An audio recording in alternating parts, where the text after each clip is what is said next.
Замена кровли и ремонт фасада – важные этапы в обслуживании любого объекта, которые не только придают ему красоту, но и обеспечивают защиту от внешних воздействий. Процесс требует профессионализма и качественных материалов, чтобы результат был долговечным. По программе замены кровли с 2020 года были произведены работы в 10 объектах госучреждения. Из них 3 школы – Бзыбская вторая средняя школа, Пицунская первая школа и Гагарская средняя школа номер 4.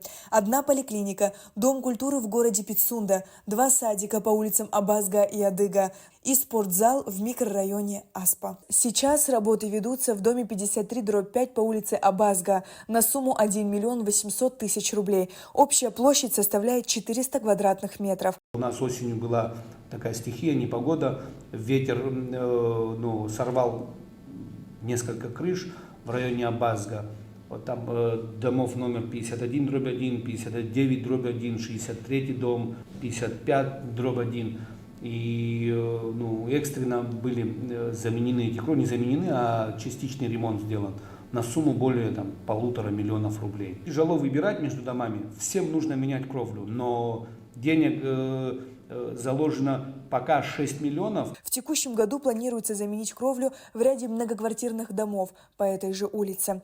Также по данной программе в 2 домах по улице Ашхарова в поселке Бзыбта была заменена кровля на сумму 821 тысяча рублей. На 605 тысяч рублей произведен ремонт кровли дома по проспекту Ардзинба в Гагре. На замену кровли 3 ветеранам Отечественной войны народа Абхазии была выделена материальная помощь в размере 380 тысяч рублей, а на ремонт кровли жилого дома в селе Чегрыбш 250 тысяч. Сложности какие? На кровлях зачастую стоят баки для воды.